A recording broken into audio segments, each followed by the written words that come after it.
Hello everybody and welcome to ISpeakSpokeSpoken.com. My name's Dan and today we're going to be looking at the word do. It's a very versatile word and actually in English there are three uses, but today we're going to look at two. We're going to look at it as a verb and we're going to look at it as an adverb. The form of do as an auxiliary verb we will look at in another video and you can find that by clicking on the I above. But first, let's go and have a look at what we do with the word do. There you go, used it twice. So, conjugation. This means the changing of the form of the verb depending on when the beginning of the sentence. For example, I, he, she, we, you. We will see how it works in a minute when I show you this wonderful slide. So, this slide can be got again from the I at the top, from the link below the description. And it's very important that you have a look at this. You can pause the video as well if you want. Have a look and just look at the way the structure of this works. It's very similar to all other verbs. So for he, she and it, we have in both the present positive and negative sentences, we have this what we call third person plural. So he does, she does, it does. He doesn't, she doesn't, it doesn't. Notice that we have these contractions. Contractions are really important because actually when you use contractions in your spoken English, it just takes your level to another level. Really, it does. It makes you sound a lot more fluent. You will find that most English people don't use these kind of forms without contractions, okay? So use them every time you can. But just be careful with one or two, but we'll cover those another time. If you notice that the form of do in the past is all the same. It's all did.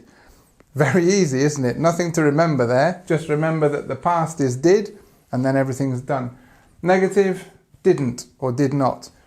But use didn't. Don't use did not. Unless you're writing something really formal, and unless you're speaking in a very formal way on purpose, it's always best to use that contraction, because didn't always sounds better than did not. Maybe if you want to really force something, I did not do it, that's fine, but didn't is always better. Okay, so let's have a look at do as a verb, as a main verb. So it's often used alone. It's meaning to do. So for example, I do a lot of cycling. She did it by herself. It's the main verb in the sentence. For example, like I eat, I walk, I sleep. And this is one of the main uses of this word. And you can see, for example, that you need to be careful with using to do because it can also be translated as make. But this is the problem. Many people, many of my students also make this mistake. They say do instead of make, and we have to look at the difference between. So just be careful of that. We will look at some example just in a minute, but first let me show you about using do for actions, obligations and repetitive tasks. So we have some examples here. I do my homework every day. Present simple. Every day I do my homework, okay? For obligations, do your chores before you go out. So it's almost like an obligatory sentence saying, do this, do that. You must do it. Okay, number 3, we did our best in the competition, past form. Okay, let's have a look at this. Just before, I never let anything go when it's to do with pronunciation.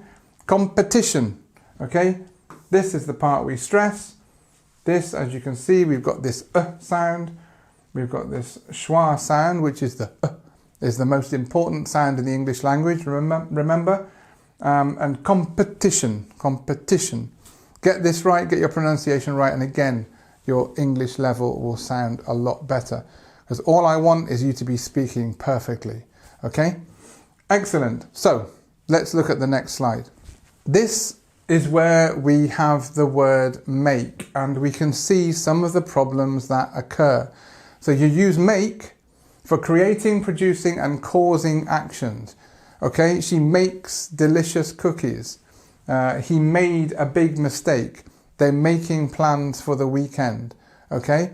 This is the problem, that using do in these situations wouldn't really work. You can't do a big mistake. Okay? You can't do delicious cookies, because we're talking about, this is the point. Make is for creating, producing, causing actions. Okay? Making plans, making a cake.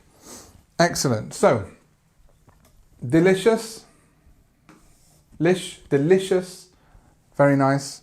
I like this word, delicious. It's very important that you get this right. If you get this, again, we were talking about this in previous videos, when you get your stress in the right place, that's actually most of the work done. It's the stress and the vowels will come. Get that stress right and your words will sound perfect. So, do can also be used to reinforce an affirmation. So, what do I mean by this? I mean that you can use do in the same way as you would use really. It's very simple. So, for example, I do wish I could. I do wish I could. I really wish I could. It's basically using do as an adverb, as a verb, as a word, that is supporting the verb. So I do wish. Wish is your verb here, do is your adverb, okay? The same here. Do help yourself.